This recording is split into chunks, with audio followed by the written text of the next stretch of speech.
തായ്ലൻഡിലെ famous ആയിട്ടുള്ള Fifi island tour ശരിക്കും ഈ ഹൈപ്പിനുള്ളതുണ്ടോ?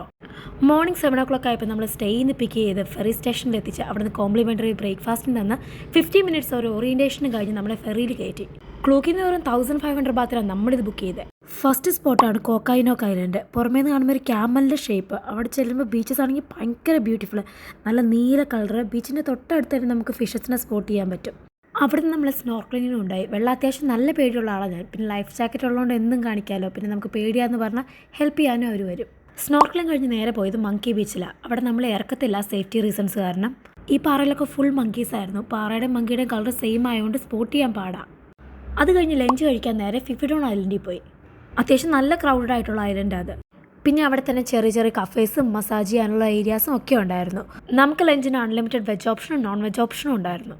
പിന്നെ നമ്മൾ പോയത് ഭയങ്കര ഫേമസ് ആയിട്ടുള്ള വൈക്കിംഗ് കേവിലാണ്. ഇവിടുത്തെ വെള്ളം കാണാൻ ഭയങ്കര ബ്യൂട്ടിഫുള്ളാണ്. ഈ കേവിൻ്റെ വോൾസിൽ ഫുള്ള് ഇവിടുത്തെ സെയിലേഴ്സും ഫിഷർമാൻസും പണ്ട് വരച്ച പെയിൻറ്റിങ്സ് ആണെന്ന് പറയുന്നത്. പിന്നെ ഈ കേവിൻ്റെ ഉള്ളിലുള്ള സ്വിഫ്റ്റ് ബേർഡിൻ്റെ നെസ്റ്റ് എടുത്തിട്ട് എഡിബിൾ ആയിട്ടുള്ള ബേർഡ് നെസ്റ്റ് സൂപ്പ് ഉണ്ടാക്കുന്നത്. പിന്നെ ലോക്കൽസിൻ്റെ വിശ്വാസം അനുസരിച്ച് ഈ കേവ് പ്രൊട്ടക്ട് ചെയ്യാൻ ഒരു സ്നേക്ക് ഇവിടെ ഉണ്ടെന്നാണ് പറയുന്നത്. അതുകൊണ്ട് ടൂറിസ്റ്റുകളിൽ ഒന്നും ഒരു ഉള്ളിൽ കയറ്റത്തില്ല. പക്ഷേ പുറത്തുനിന്ന് തന്നെയുള്ള വ്യൂ ഒറ്റ രക്ഷയില്ല. പിന്നെ നമ്മൾ സെക്കൻഡ് സ്നോർക്കലിംഗ് ചെയ്യാൻ പോയി. 2000 റിലീസായ ദ ബീച്ച് എന്ന് പറഞ്ഞ ഫിലിം ഷൂട്ട് ചെയ്ത ഫിഫിലെ ഐലൻഡിലാണ് പോയത്. നല്ല കോറൽസ് ഉള്ള സ്ഥലമായിരുന്നു. അവിടുന്ന് ഷാർക്സിനെയും നിയോൺ ഫിഷസിനെയും ഒക്കെ സ്പോട്ട് ചെയ്തു. അവിടെ ചെന്നപ്പോൾ എനിക്ക് ശരിക്കും സ്വിമ്മിംഗ് ഒന്ന് പഠിക്കണം തോന്നിയത്. നമുക്ക് കോൺഫിഡൻ്റ് ആയിട്ട് ഇറങ്ങാൻ പറ്റി. ഇതൊക്കെ കുറച്ചും കൂടി നന്നായിട്ട് എൻജോയ് ചെയ്യാമല്ലോ. അത് കഴിഞ്ഞ് കുറച്ച് ഫ്രൂട്ട്സ് ഒക്കെ നമുക്ക് തന്ന് നമ്മുടെ അവസാനത്തെ സ്പോട്ടായ മായാബയിൽ ഇറക്കി.